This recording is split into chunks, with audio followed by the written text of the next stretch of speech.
This is a challenging reflection to share with you. How do we begin to address the horrible violence that is taking place in Israel and in Gaza? How can we offer nuance, explain the complexities, or bring comfort? Many of us are fixed to our devices, scrolling through our news feeds and reaching out to friends and family in Israel.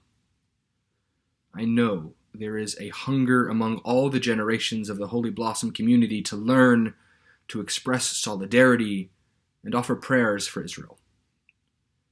What started in Jerusalem as a convergence of the end of Ramadan, Yom Yerushalayim, and protest of Sheikh Jarrah has resulted in chaos and casualties on all sides. By now, I'm sure you have seen videos of Israel's Iron Dome intercepting a bombardment of missiles over Tel Aviv, Jerusalem, Ashkelon, and cities near the Gazan border. How this all started certainly does matter. But regardless of the root cause, we are now faced with a violent and deadly situation. When we strip away the language of us versus them, Israeli versus Palestinian, Arab versus Jew, hawk or dove, we see that there is great human suffering happening for all involved. My heart is heavy. We are hearing the leaders on both sides saying, "We are stronger. You will feel our heavy hand. We will show you." These sentiments only fan the flames of hatred and retaliation. I want to share with you the powerful words of Rabbi Joe Black, the senior rabbi at Temple Emmanuel in Denver, Colorado. Rabbi Black writes, and I wholeheartedly agree, that as a Zionist, as a person committed to an equitable and just solution to the Israeli-Palestinian issue, I know full well that there is enough blame to cast on all sides of this problem. Nonetheless, I stand firmly and forcibly with the Jewish state as it defends itself against terror. Tragically, Israel's necessary response to this attack will undoubtedly result in casualties among the Palestinian people. In the Jewish tradition, we never rejoice in others' suffering. But we also must affirm and support Israel's right to protection of its citizens.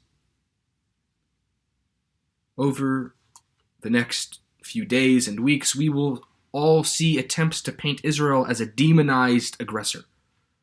Enemies of Israel will attack not only Israel's legitimate right to defend itself, but its very existence as a nation. Anti-Zionist and anti-Semitic propaganda relies on the fact that most people do not have the time, patience, or interest in learning the facts about the Israeli-Palestinian conflict. I want to share with you a handful of resources and events to learn more about what is happening on the ground. First, I hope that you will take a look at the links that are posted below this video message. These include messages from Rabbi Rick Jacobs, the president of the Union for Reform Judaism, a concise article published by the American Jewish Committee, a press release from the Anti-Defamation League, as well as English language Israeli news sources from differing political perspectives. We are also blessed by so many thoughtful and knowledgeable members of our community who can help us offer nuance. I want to point you in the direction of 3 programmatic spaces taking place this week. So first, we are offering a space for some processing and understanding at the L'Chaim program, hosted by our member Jack Kugelmass. So at 5 p.m., just before our 6 o'clock minyan, Jack has invited Dr. Shai Menuchin, a member of Holy Blossom's Israel Engagement Committee, to speak about the current situation. Shai is incredibly knowledgeable and, as an Israeli himself, brings a crucially important perspective.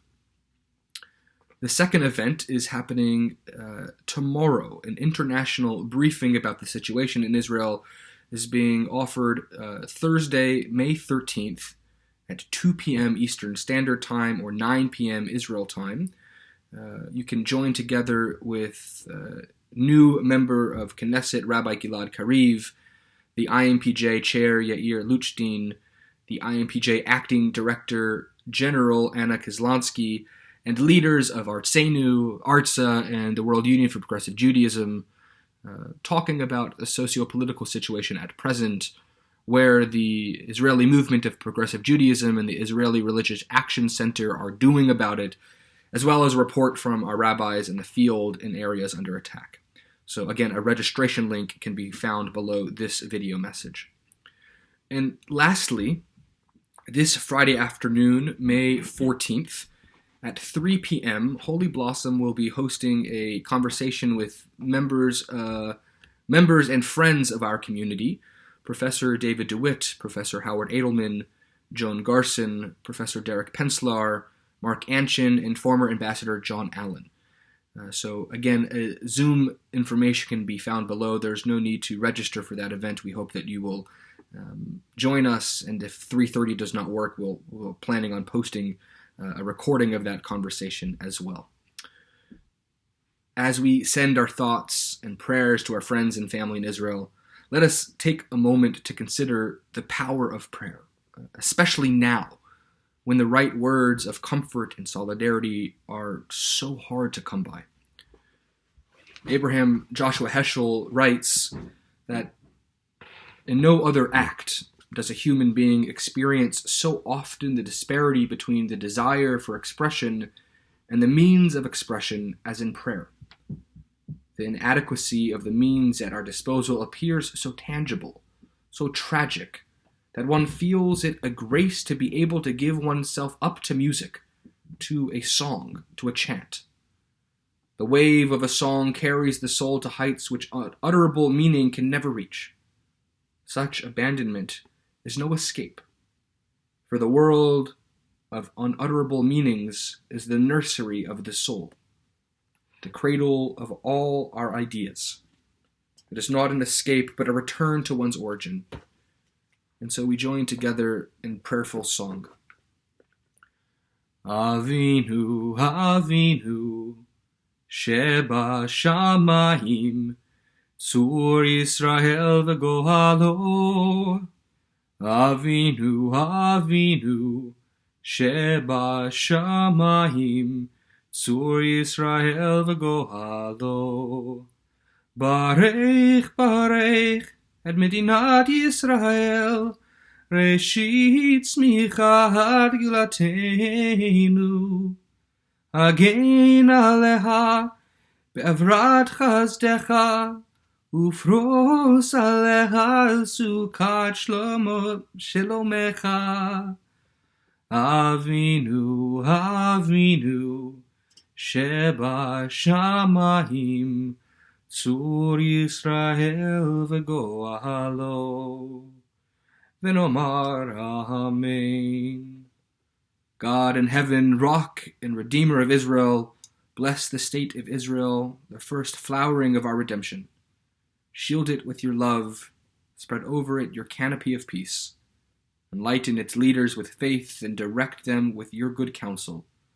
Our God, strengthen the hands of the defenders of our sacred land. Grant them salvation and crown them with victory.